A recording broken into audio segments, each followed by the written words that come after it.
नमस्कार दोस्तों, मैं मुकेश कुमार और कोरोना से जुड़ी हुई बेहतरीन जानकारी के लिए आज हम एक बार फिर से विश्व के प्रसिद्ध डॉक्टर संजीव कुमार जी के पास में आए हैं, जो आपको आज बेहद अहम जानकारी बताने वाले हैं। डॉक्टर साहब, थर्ड वेव एक बार फिर से आ गई है। फिर से हमारा केरला जो हर बार की तरह अपने कोरोना केसेस को लेकर के तैयार हो गया, चाहे फर्स्ट वेव हो, सेकंड वेव और थर्ड वेव में भी आधे केसेस वहीं से आ रहे हैं। तो मतलब कोरोना वेव आ गई फिर से, आप ऐसा मानते हैं? मैं ऐसा इसलिए नहीं मानता हूँ क्योंकि नंबर्स जो थोड़े बहुत 400, 600, 800 पर डे आ रहे हैं वो बेसिक केसेस हैं। सारा जंगल जल गया, एक बार एक वेव आ गई, दूसरी बार एक वेव आ गई, कितनी बार ये केसेस बढ़ेंगे? हमारे पास तो अब लोग ही नहीं है इन्फेक्ट होने के लिए। 70% लोगों को तो इम्यूनिटी है, 20% लोगों को तो वैक्सीन हो गई, सिर्फ 10% लोग बचे, वो भी बच्चे। तो वेव आएगी कैसे? 700-800 लोगों को वेव नहीं बोला जाता। तो मैं ये नहीं मानता कि ये वेव है। मैं ये मानता हूँ थोड़े थोड़े कोरोना के इन्फेक्शन बैकग्राउंड में चलते रहेंगे, थोड़े थोड़े आते रहेंगे, बट ये वेव में कन्वर्ट होंगे, ये नहीं हो सकता। सर एक बार फिर से आप कोरोना के केसेस फिर से केरला है वो जिंदाबाद तरीके से आधे आधे केसेस आ रहे हैं सर वहां से अकेले कोरोना केसेस। तो सर केरला से ही क्यों आते हैं केसेस? इस मामले में क्या कहेंगे आप? देखिए, वायरस को अगर आप ऐसा देखा जाए तो आज तक हमने उसको सिर्फ विलन बना के रखा। अगर मैं आपसे कहूँ कि जिसे हम ईश्वर के बच्चे हैं, खुदा के बच्चे हैं, वैसे ही कोरोना भी तो एक जीव है। वो भी बचना चाहता है, जिंदा रहना चाहता है। हम लोगों के अंदर हमको मारना नहीं चाहता। ये थ्योरी किसी ने आज तक बताई कि कोरोना क्या चाहता है। आज तक सब लोग ये बात करते रहे कि हम क्या चाहते हैं। हम चाहते हैं कि हम ही इस धरती पे रहें, कोई और सब जानवरों को, सब जंतुओं को, पेड़ों को काट के खा जा रहे हैं, प्लास्टिक में कन्वर्ट कर दे रहे हैं और सब चीज़ गंदी कर दे रहे हैं, नेचर को मार दे रहे हैं। पर ये नहीं सोचते कि नेचर क्या चाहता है। आप ध्यान से देखिए, नेचर करेक्शन चाहता है। हम पिरामिड के टॉप पे हैं, हमारा नंबर इस धरती पे सबसे कम होना चाहिए, जबकि आप देखिए तो हर जगह इंसान ही दिखता है, जानवर नहीं दिखते, पेड़ नहीं दिखते। कोरोना क्या ये नेचर का करेक्टिव फैक्टर था, जिसमें उसने कोशिश की कि जो कमज़ोर लोग थे, जिनको नहीं जीना चाहिए था, जिनको मेडिकल सर्विसेज की वजह से ज़िंदा रह रहे थे, बीपी वाले, शुगर वाले, 20-20 साल वाले पेशेंट्स, मैं इनके खिलाफ नहीं हूँ। मैं इस आइडिया के खिलाफ हूँ। कोरोना डिवाइड होकर के, मल्टीप्लाई होकर बदल रहा है और बचने की कोशिश कर रहा है कि उसका अंत ना हो जाए। वो ऐसा सोच रहा है। तो जब वो मल्टीप्लाई करता है, आगे की जनरेशन्स आती हैं, वो जनरेशन्स डिफरेंट फॉर्म लेती हैं, ट्रांसमिशंस को पावरफुल करती हैं, बच के रहती हैं, हमारी दवाइयों से बचने की कोशिश करती हैं। क्या ये कोरोना पहली बार ऐसा किया? सारे बैक्टीरिया, सारे वायरस इससे पहले करते थे। कोरोना का तो 8000 BC, बिफोर क्राइस्ट, 8000 साल पहले जिक्र है हमारे कुरानों और पुराणों के अंदर कि 8000 साल पहले कोरोना की एक ऐसी वेव आई थी। तो ये कोरोना आज पहली बार नहीं आया, ये आएगा, आकर के थोड़ा करेक्शन फैक्टर देगा, कुछ लोग कम कर देगा, उसके बाद फिर दुनिया चलेगी और फिर आगे के कहर आएंगे। ये तो होता ही रहेगा। पर क्या ये वेव्स हैं, ये केरला में दोबारा आया है, ये कौन बना रहा है? क्या ये चाइना ने बनाया था? साहब, चाइना की तो बनी चीज़ 1 साल से ज़्यादा चलती नहीं, तो फिर कोरोना वेव कहाँ से आएगी? लेकिन सर इस बार तो ज़्यादा इफेक्टिव हो गई ना, इतने ज़्यादा सारे लोगों को निपटा के चली गई ये वेव, जो कोरोना की, अगर हम चाइना की बात करें तो। अब आप ये देखिए, अगर आप ग्राफ देखिए, आप स्टैंडर्ड गूगल के ऊपर टाइप करिए कोरोना केसेस इन इंडिया, उसमें ग्राफ आता है। हर कंट्री का अलग अलग ग्राफ आता है, जिसमें आप देखेंगे इस वक्त भी बिल्कुल स्टेबल चल रहा है। अभी तक कोई भी राइज ऑफ केस नहीं हुआ। हाँ, हमने एहतियात बरती हुई है कि अगर कुछ लोगों को सडनली ये हो जाए या बढ़ जाए तो हम क्या करेंगे, हमको अपनी ज़रूरतें पूरी कैसे करेंगे, हम सामान कैसे अरेंज करेंगे, हम हॉस्पिटल कैसे अरेंज करेंगे, दवाइयाँ कैसे अरेंज करेंगे। बट ये वेव आएगी ऐसा मैं नहीं मानता सर। लेकिन केरला की बात हो गई, वहाँ पे कोरोना के केसेस दिख रहे हैं। नॉर्थ की अगर बात करते हैं, वहाँ पे फिर से आप जैसे एक्सपर्ट जो हैं वहाँ पे, वो एक आर फैक्टर का नया सिगुफा लेके आ गए हैं। आर फैक्टर बढ़ रहा है, आर फैक्टर बढ़ रहा है और इससे मौतें बढ़ जाएंगी, पता नहीं क्या कुछ। इस पर क्या कहेंगे सर आप? पहली बात तो आप जो थर्ड वेव के बारे में कह रहे थे, मैं उसके बारे में ये कहना चाहता हूँ, मैंने आज तक भी एक भी ऐसा केस नहीं देखा जो 2 बार कोरोना से इन्फेक्ट हुआ हो। प्रूवन 2 बार कोरोना से इन्फेक्ट, गलत रिपोर्ट्स को अगर हटा दिया जाए तो बहुत ही कम, 100 में 1 केस भी ऐसा नहीं आ रहा जो 2 बार इन्फेक्ट हो गया हो। आर फैक्टर आज से नहीं है, ये तो एपिडेमियोलॉजिकल स्टडी का एक डेटा है कि किस तरीके से कोरोना रिप्रोड्यूस होता है।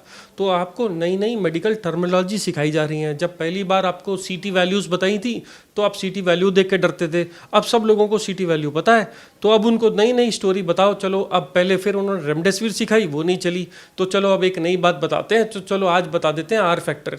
पूछिए क्या आर फैक्टर कल आया है? आर फैक्टर कोरोना आने से पहले आया था। एपिडेमियोलॉजिकल स्टडी ये आइडेंटिफाई करती है कि कितनी तेज रिप्रोड्यूस कर रहा है और कैसे एक दूसरे से दूसरे के अंदर चला जाता है, इसको आर फैक्टर बोलते हैं। ये कोई कोरोना का आर फैक्टर नहीं है, ये अभी आया आर फैक्टर नहीं है, ये तो सिर्फ खौफ डालने के लिए, जिससे कि जिन लोगों के धंधे चल रहे हैं वो चलते रहें। तो मतलब ये मान लिया जाए कि कोरोना जो था उसके अलग अलग वेरिएंट्स आ गए, मतलब ठीक ऐसे ही कहा जाए कि पहले वाला अगर गधा था तो क्या वो हाथी बन गया? अब जिस तरीके से आपके जो एक्सपर्ट्स हैं वो बता रहे हैं कि कोरोना का लैम्बडा वेरिएंट, ये variant delta plus plus plus variant, तो सर ये लफड़ा क्या है फिर इसमें? सर आदमी का बच्चा होता है, उसके बच्चे होते हैं, उसके बच्चे होते हैं, उसके बच्चे होते हैं। कोरोना कितनी बार मल्टीप्लाई कर रहा है? एक आदमी में करोड़ों बार मल्टीप्लाई कर रहा है। क्या सारे बच्चे बाप से एकदम एक्सैक्ट एक जैसे दिखते हैं? थोड़ा थोड़ा वेरिएशन आता ही जाता है। तो जब आप जेनेटिक टेस्ट करोगे तो कोई किस तरह का वेरिएंट होगा, कोई किस तरह का वेरिएंट होगा, और उसमें से जो सबसे ज़्यादा अच्छा सर्वाइव करने वाला सबसे ताकतवर वायरस होगा वो रहेगा और वो बाकी सारे लोगों को रिप्लेस कर देगा। ये आपको टेक्निकल टर्म में समझाया जा रहा है। क्या ये इसी वायरस में हो रहा है? क्या ये इसी से वजह से थर्ड वेव आएगी? ये सब गलत है। अगर आप सही देखा जाए तो 90% लोगों को तो अब कोरोना हो नहीं सकता, क्योंकि उनको वैक्सीन हो गई है, क्योंकि उनको ऑलरेडी इन्फेक्ट हो चुका है। अब ये बार बार क्रॉस इम्यूनिटी, क्रॉस इन्फेक्शन के नाम पे डराना बंद कर दीजिए। देखिए सर, यही तो आई है अभी चाइना ब्रिटेन से जो स्टडी आई है वो कह रही है कि अब जो नया वेरिएंट आ रहा है वो तो 1000 गुना है और वो 80% लोगों को मार डालेगा, जबकि आप जो बोल रहे हो वो बोल रहे हो कि 99.9% लोग तो इससे मरते भी नहीं हैं अगर वो दवाई भी ना ले तो। सर तो इसमें ऐसी स्टडियाँ जो आ रही हैं उनके लिए क्या कहेंगे आप? सर अभी तक कोरोना की जितनी मोर्टेलिटी हुई थी वो 1 और 2% के बीच में है पूरे वर्ल्ड में। थोड़े दिनों बाद पहले बोला गया था कि इंडिया में एक ऐसा वेरिएंट आया है जो ट्रिपल वेरिएंट है, जो पूरे वर्ल्ड में फैल जाएगा और दूसरे वर्ल्ड में दूसरा कहर आ जाएगा। कहाँ आया? अब क्योंकि उससे नहीं डरे तो अब इन्होंने केरला वेरिएंट बोल दिया, अब इन्होंने लेमडा वेरिएंट बोल दिया। ये लेमडा वेरिएंट लेबोरेटरी के अंदर टेस्ट करने में, नाम सुनने में, जाने जाने में अच्छा दिखता है, पर क्या ये सोसाइटी में ऐसा करेगा? ये सब शगुफे हैं, इनसे कुछ होने वाला नहीं है। अच्छा सर, वैक्सीन की बात कर लेते हैं सर। वैक्सीन को लेकर के सर जब ये वैक्सीन आई तो उस वक्त कहा गया कि अभी सब कुछ ठीक हो जाएगा, और अब सर फिर से कहा जा रहा है कि तो बूस्टर डोज लगानी पड़ेगी। जो लगा दी वो तो ठीक है, ऊपर से और लगानी पड़ेंगी। तो सर इस पे आप क्या कहेंगे? देखिए, हमारी बॉडी की इम्यूनिटी ऐसी होती है कि कोई भी अगर नई चीज़ हमारी बॉडी में एंटर करती है तो बॉडी को समझ आना चाहिए। अपनी पास्ट मेमोरी, अपने बाप दादाओं की मेमोरी भी रहती है उसके अंदर, हमारे जीन्स के अंदर हमारी भी सारी ज़िंदगी की मेमोरी रहती है। बचपन में आपको कभी टीबी हुआ तो बॉडी को मालूम है टीबी कैसा वायरस होता है, कैसा बैक्टीरिया होता है, आपके बॉडी में एंटर करता है, बॉडी उससे कैसा लड़ना है करके पहचानना है। पहली बार जब कोरोना आया तो बहुत सालों के बाद एक बार पॉपुलेशन को आया, तो हम लोगों की बॉडी को आइडिया नहीं था। जितनी देर में वायरस मल्टीप्लाई हो गया उतनी देर में कुछ लोग मर गए, ज़रूर मैं मानता हूँ ये बात, पर अब किसी को किसी भी तरह का माइनर इन्फेक्शन हो गया हो, कोरोना से एक्सपोजर हो गया हो, या किसी भी तरह की वैक्सीन लग गई, अब जब भी नेक्स्ट टाइम कोरोना होगा किसी वजह से, अगर उनको आएगा या कोई भी और दूसरी वैक्सीन लगाएगी या दूसरे टाइप की वैक्सीन लगाई जाएगी, तो बॉडी इम्यूनिटी 10 गुना टाइप बनाती है। जैसे फर्स्ट वेव के बाद सेकंड वेव कई गुना आती है, ऐसे ही बॉडी की इम्यूनिटी भी पहली वेव के बाद दूसरी वेव, इम्यूनिटी की वेव कई गुना आती है। तो अब काफ़ी सारी स्टडीज़ ऐसी बोलती हैं कि अगर आप 2 डिफरेंट तरह की वैक्सीन दो या 2 वैक्सीन को मिक्स एंड मैच करो, या आपको दूसरी बार कोरोना आए तो आपकी इम्यूनिटी इतनी तेज और इतनी स्ट्रांग हो जाती है कि कोरोना उसको नहीं छू पाता। ठीक है सर, ये कोरोना वैक्सीन की बात हो गई, लेकिन अब भारत में एक नई चीज़ और आ रही है। नई स्टडी ICMR ने करी है कि 2 वैक्सीन को मिला करके अभी बोला कि मिक्स डोज दी जाएगी। तो सर वो मिक्स डोज क्या आप मानते हैं कि वास्तव में असरदार होती है? सर हम लोगों ने आज तक कुछ भी नया इजाज़त नहीं किया। जीरो बनाने के बाद हम लोग पता नहीं कहाँ से पीछे पड़ गए। हम लोगों ने ये स्टडी अमेरिका से उठाई, जिसमें उन लोगों ने अपनी 2 वैक्सीन्स को टेस्ट करके देखा, फाइजर और मॉडर्ना वाली वैक्सीन्स को क्रॉस करके देखा और पाया कि वो पहले से ज़्यादा इम्यूनिटी बनाती है। तो लाजिब ये क्वेश्चन इंडिया में भी आना था कि इंडियन वैक्सीन के ऊपर वो तो स्टडी नहीं कर सकते थे, तो हम लोगों ने भी इन वैक्सीन्स को मिक्स एंड मैच करके देखा और पाया उससे ज़्यादा अच्छी आ रही है। तो एक आदमी को कोविशील्ड मिल गई, अब मार्केट में है नहीं कोविशील्ड, तो क्या कोवैक्सीन दे सकते हैं? इसकी स्टडी आई, इसमें पाया गया कि कोवैक्सीन और कोविशील्ड को अगर मिक्स एंड मैच करो तो भी बहुत अच्छा रिस्पांस देती है, इनफैक्ट बेटर रिस्पांस देती है। तो आपको मिक्स एंड मैच करना है तो कर सकते हैं, स्टडी का इसके ज़्यादा और कुछ सोचने की बात नहीं है। आप कोई भी वैक्सीन को मिक्स मैच कर सकते हो। मिक्स मैच करने से भी अच्छा रहेगा और सेम वैक्सीन को भी 2 डोज में लोगे तो भी अच्छा रहेगा। आपको कोरोना से अब डरने की जरूरत नहीं, कोरोना चला गया। ठीक है सर, ये तो कोरोना की बात हो गई। अब सर एक चीज ये है कि जो डॉक्टर इस कोरोना काल के अंदर हमने देखने को हमें मिला कि जो डॉक्टर्स हैं, विशेष तौर पे आप जो एलोपैथी वाले डॉक्टर्स हैं, जो मतलब भगवान के तौर पे कहे जाते हैं, लेकिन अक्सर आप देखने को मिल जाता है सर, आप पेशेंट्स को छोड़ करके आप सड़कों पे उतर आते हैं, बोलते हैं ये आयुर्वेद वालों को वो मत दो, एलोपैथी को ही सब कुछ दिया जाए। तो सर ऐसा क्यों है? ऐसा क्यों आप लोगों में एग्रेशन आ जाता है और आप सड़कों पर उतर आ जाते हैं? ये हम लोगों की गलती है, इसमें इनफैक्ट मैं भी मानूंगा। हम लोगों ने क्या किया कोरोना में, हम लोगों ने कोशिश तो बहुत करी मदद करने की। हमारे पास जो था हमने पूरा झोंक दिया, अपनी दवाइयाँ झोंक दी, bacteria, antibiotics, ICU stay, ventilators, क्या नहीं किया। बट करने से हुआ क्या? मौत तो फिर भी हुई, लोग फिर भी मरे, लोग फिर भी सफ़र किए। अगर हर वक्त हम ये सोचने लगें कि हम भगवान हैं तो ये बहुत गलत बात होगी। भगवान हमसे बहुत बड़ा है, हम वहाँ तक तो सोच भी नहीं सकते, पहुँचने की तो बहुत दूर की बात है। ऐसे ही हर ब्रांच जो मरीजों की मदद करती है, वो चाहे किसी दुआ से, चाहे वो किसी ब्लेसिंग से, चाहे वो किसी धर्म से, और चाहे वो किसी फूक से, जड़ी बूटी से लेकर के आयुर्वेद से लेकर के हमारी ब्रांच से, कोई फ़र्क नहीं है। सिर्फ फ़र्क क्या होता है कि कुछ बीमारियां किसी ब्रांच में अच्छी ट्रीट की जाती हैं, कुछ बीमारियां हमारी किस्मत है कि हमारी ब्रांच सबसे ज़्यादा रिजल्ट्स दे रही है, तो हमें ईगो रखने का, everything comes with the side effect. तो आपकी ब्रांच सबसे अच्छी है तो आपको ईगो आ जाएगी, पर मैं ये मानता हूँ कि हमें ईगो नहीं रखनी चाहिए, क्योंकि कोरोना ने हमको एक चीज़ समझा दी कि ऊपर वाला सबसे बड़ा है। उसका जब वार हुआ तो किसी ने भी आवाज़ नहीं करी, लोग पत्तों की तरह गिर रहे थे और मर रहे थे, तब हमारी ब्रांच कहाँ थी। हम लोग सीखते ज़रूर हैं, हम हर बार बेटर परफॉर्म करते हैं। हमने पहली वेव में जो गलतियां करी वो दूसरी वेव में नहीं करी, यही इंसानियत है। इंसान कभी भगवान नहीं बन सकता, पर इंसान में भगवान से एक चीज़ बेटर है, वो ये है कि हम अपनी गलतियों को सुधारने की ताकत रखते हैं। और अगर सिर ऊंचा रखोगे तो कभी नहीं सुधार पाओगे। इसलिए सिर नीचा रख करके हिम्मत करो, दूसरों को भी अपनी, अगर मान लो आयुर्वेद वाला कहता है कि मैं इससे बेटर कर सकता हूँ, तो उनको करने का मौका दीजिए, उनको ट्राई करिए, प्रूफ करने का मौका दीजिए, इक्वल दर्जा दीजिए, इक्वल प्लेस दीजिए, बट प्रूफ तो करिए कि आप अच्छे हैं। आप प्रूफ करेंगे तो हम उसको मानने को तैयार हैं। अगर बगैर प्रूफ करे सिर्फ लोगों को एक छोटा सा एक नाम बना करके, झांसा दे करके, 2-2 रुपए की गोली सस्ते के नाम पे अगर आप बहकाएंगे तो वो हम एक्सेप्ट नहीं करेंगे। देखिए सर, जैसे मैं अगर बाबा रामदेव की बात करूं, स्पेशली जिनके साथ में आईएमए का झगड़ा हुआ था, सर बाबा रामदेव बीमार होते हैं, वो आपकी लाइफ सेविंग ड्रग्स ले लेते हैं और वो सर्जरी करवाने के लिए रेडी रहते हैं उनके पास में जब भी ऐसी दिक्कतें आई। लेकिन सर बाकी जो डॉक्टर्स हैं, आपके एलोपैथी के डॉक्टर्स हैं, वो तो बिल्कुल उनकी सारी चीज़ें डिनाई कर देते हैं, योगा को डिनाई कर देते हैं, उनकी सारी चीज़ों को डिनाई कर देते हैं। जबकि सर फ़ायदा तो मिलता है अल्टीमेटली। आज जो फॉरेन के डॉक्टर्स हैं बहुत सारे, वो चीज़ को एक्सेप्ट करते हैं कि हाँ योगा से फ़ायदा है, जो भारत की जो ट्रेडिशनल मेडिसिन है उनसे भी फ़ायदा होता है। तो क्यों आप लोग उनसे हाथ क्यों नहीं मिला लेते हैं सर? और मिलाते हैं तो अल्टीमेटली तो सर किसी न किसी आदमी का बेनिफिट हो रहा होता है, देश का बेनिफिट हो रहा होता है वहाँ पे, तो ऐसा क्यों नहीं है? अगर ये लोग जो मार्केट में आकर के अपने प्रोडक्ट्स बेचते हैं, अगर ये प्योर साइंटिस्ट होते और बैकग्राउंड में इनका बिजनेस नहीं होता और ये बिल्कुल प्योर नेचुरल बातें बोलते और इनको कोई बेनिफिट नहीं होता बैकग्राउंड में, तो मैं इनकी बातें मान लेता। या ये बातें किसी रिसर्च के बिना पे प्रूव की जाती तो भी मैं ये बातें मान लेता। ये जब ये बातें इस एक आदमी के मुंह से आती हैं जिसका बड़ा करोड़ों का बिजनेस है, जो ऑलरेडी बहुत सारी कंपनियों को चैलेंज करके अपने बिजनेस को प्रूव करने की कोशिश कर रहे हैं, उनको मैं साइंटिस्ट नहीं मानता, बिजनेस ही मैन मानता हूँ, बट इंटेलिजेंट बिजनेसमैन ज़रूर मानता हूँ।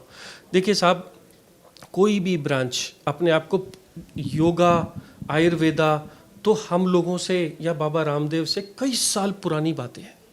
हाँ, उसको पब्लिसाइज करके उसको मार्केट करने का काम इन लोगों ने किया है। अब आज की तारीख में अगर योगा बोला जाए तो एक आदमी का नाम पीछे आता है बैकग्राउंड में, अगर एक आदमी को आयुर्वेदा बोला जाए तो एक आदमी का नाम आता है। आयुर्वेदा तो अपने आप में इतना बड़ा है कि किसी एक नाम से बहुत बड़ा है। आयुर्वेदा अपने आप में पूरी साइंस है, बट हाँ, उसको ग्रोथ करने के लिए किसी ने सपोर्ट नहीं किया, गवर्नमेंट ने सपोर्ट नहीं किया, बड़े बड़े कॉलेजेस नहीं बने, बड़ी बड़ी रिसर्चेस नहीं हुई, पीछे रह गई वो ब्रांच। अमेरिकन्स ने एलोपैथी को सपोर्ट किया, उन्होंने इसको बड़ा किया, और आज बड़ा होने के बाद जब हम कंपेयर करते हैं तो मुझे शर्म आती है कि हमारा आयुर्वेदा क्यों पीछे रह गया। क्योंकि किसी ने सपोर्ट नहीं किया। सपोर्ट किया होता तो शायद आज मैं स्टूडेंट एलोपैथी का ना हो करके आयुर्वेदा का होता और शायद उससे ज़्यादा लोगों को बचाता। पर बात यह है कि तथ्य क्या है, सच्चाई क्या है। सच्चाई ये है कि आज भी जो इतने बड़े बड़े ग्रंथ जो हमारे पास एक साइंस के हैं वो दूसरी साइंस के नहीं है।